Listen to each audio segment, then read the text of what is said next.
Ndugu waandishi wa habari, kama tunavyofahamu, Mamlaka ya Vitambulisho vya Taifa NIDA inaendelea na utekelezaji wake wa jukumu la msingi la usajili, utambuzi wa watu pamoja na kutoa vitambulisho vya taifa kwa raia, wageni wa kazi, wakimbizi na walowezi waliokidhi vigezo.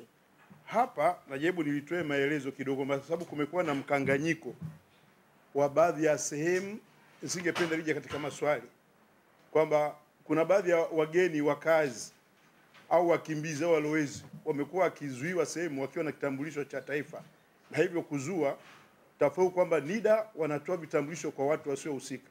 Kitambulisho cha taifa kama nilivyozungumza, tunatoa vitambulisho vya aina tatu. Kama nilivyozungumza, kuna uraia, raia wa Tanzania anakuwa na kitambulisho hicho cha NIDA, lakini tunakuwa na kitambulisho cha mgeni mkazi. Kwa mfano, wanaofanya kazi katika mashirika mbalimbali, makampuni, wanapopita TIC kupata permit za kufanya kazi, lazima tunawapa vitambulisho vya wakazi ambao vinamsaidia kuweza kupata huduma muhimu, kwa mfano kusajili simu, kupata huduma za nani.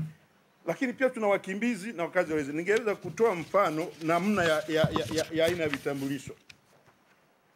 Kitambulisho hiki ni kitambulisho cha mkimbizi ambacho kiangalia kitambulisho unakiona hivyo cha NIDA, lakini chini po utaona maelezo ya ni aina gani ya kitambulisho hicho.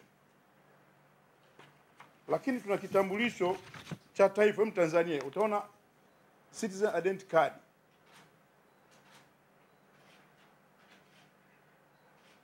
Lakini cha tatu tuna Legal Identity Card. Hii ni kwa wale mtu ambaye amekuja kwa kazi maalum, kwa mfano viongozi wa dini, kuna mapadri, kuna mashehe ambao wanakuja kufanya kazi kwa muda maalum.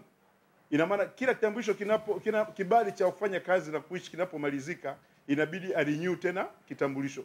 Kwa hiyo niombe kutoa ufafanuzi, ndugu zangu waandishi wa habari, muweze kutoa elimu kwa wananchi na kwa baadhi ya watu wa huduma ili kutoa huu mkanganyiko. Ndugu zangu waandishi wa habari,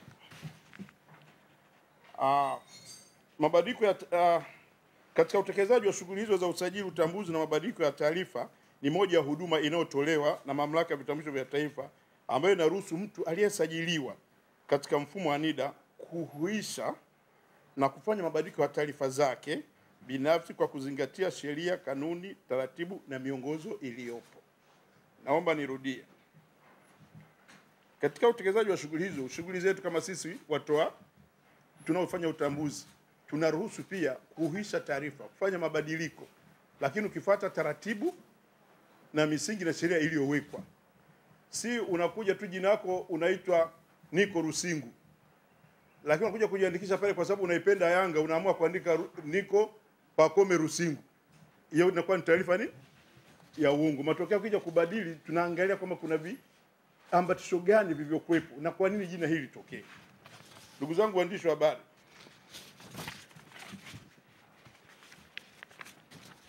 kama mnavyofahamu, kumekuwa na maombi mbalimbali ya mabadiliko ya taarifa ambayo yamewasilishwa kipindi kirefu, lakini hayakuweza kufanywa kwa kazi, na hivyo kuleta taharuki na malalamiko makubwa kwa wananchi, ambayo yamesoka kipindi kirefu, lakini hayakuweza kufanywa kazi kutokana na kutokidhi matakwa na utaratibu uliokuwa unatumika hapo awali.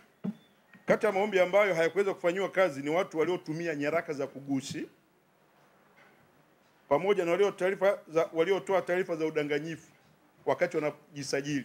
Tumekuwa na hilo tatizo kubwa sana, malalamiko yamekuwa mengi na wengine wamefikia hatua kulalamika kwa viongozi wa juu, akijua kabisa kwamba makosa ameyafanya, lakini kwa kutafuta sympathy na huruma kwamba labda wakitoka kwa viongozi kule itatoka oda kwamba mbadilisheni.